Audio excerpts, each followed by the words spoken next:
I'm good. Hi, I'm very Captain. good. How are you? How are you? Great to see you. Good to see you. The awkward handshake. Hello. Good to see Good to see you. Welcome back. All right, Thank you, all thank right. So, we love watching all your adventures. You're back and forth, you're traveling, you're here with us teaching us so much about fishing, which Yes, I love ma'am. because Jocelyn knows her stuff. I'm pretty clueless. Although You I did do really know how good. to. You did excellent whatever whenever that's we called. fished together. Yeah. So You caught the Cast. biggest fish. I did. You did amazing. You did. did. So, I think it was paid the that fish call. a lot of money to come to my lure. I think it was the fish call. Right? It was. If y'all didn't see that fishing segment, you missed on the fishing call. I can't do it. You just have to watch that segment. That's right. It was one of those once in a lifetime things, or Definitely. exclusively on our trips. Definitely. But you've got something new to teach us this week. We talked I do. about rods last time. Now Yep. we're talking about. Lures. Okay. So these are called soft plastic lures. Mm-hmm. This time of year, it's a very, very common lure. These are AM fishing lures, the soft plastics that are actually made right here in South Texas. And these young men have created a garlic infused soft plastic that is irresistible to fish. They love it. Garlic. Yeah, it make your hands stink if you're going to rig one with me today, but whenever the fish smell it, they come running, and this little curly tail, it's just a provoker. It makes them want to eat it. Whenever they see that thing falling through the water column, it's really hard for them not to come and nail it. So Wow, garlic infused. I'm going to show you all how to rig these. A lot of times people don't understand that proper rigging onto a jig head is key to a soft plastic. A lot of times I'll see them and they're kind of back and forth all over the jig head, and that's just not natural. Okay. Bait fish that are out in the water usually don't have broken backs and aren't crooked. They're kind of straight, and y'all seen them. Y'all caught fish, and they're pretty symmetric. fish So are that's what smarter you want than to we give do them credit for, I guess. with the jig head. You're going to take the jig head. You're some going to help? take your soft plastic. Do you want to rig one also? You know what, Jocelyn? Probably. This is your first time, girl. You know, you do that. I brought my own gummies All right. here. So I was gonna say I know how This to bait is a my hook. bait. There you go.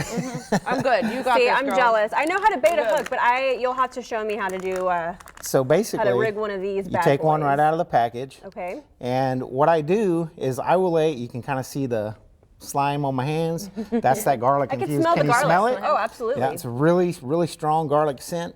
But what you take this jig head, whenever this jig head comes through the water, it comes through the water column just like this. This is where you tie the line. Okay. And of course, whenever you're pulling it through the water column, that's the direction it's going. So which way does a fish swim? With its belly up or belly down? Yeah, belly down. Belly down. So you're going to rig the soft plastic with the belly down right onto the jig head. So you're going to take the jig head, you lay it right next to the soft plastic. You kind of figure exactly where that hook's going to come through the back of that. And then I'll cheat sometimes and I'll put a little mark right in the back of it, just like that. That way I know exactly where to bring the hook out.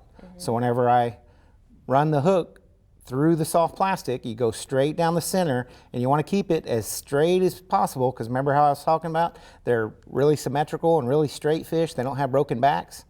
That's the same thing with your bait. And now I know that that hook is about right at that little point, and you come straight out and slide it up onto that screw lock head. You take the body of this, you screw it around about 3 times, 2 and 3. And what does that do? That keeps the soft plastic on the jig head, so it won't fall off at all. So you see how it's rigged straight. It's not crooked. There's no broken back onto it. It's a perfect, straight, symmetrical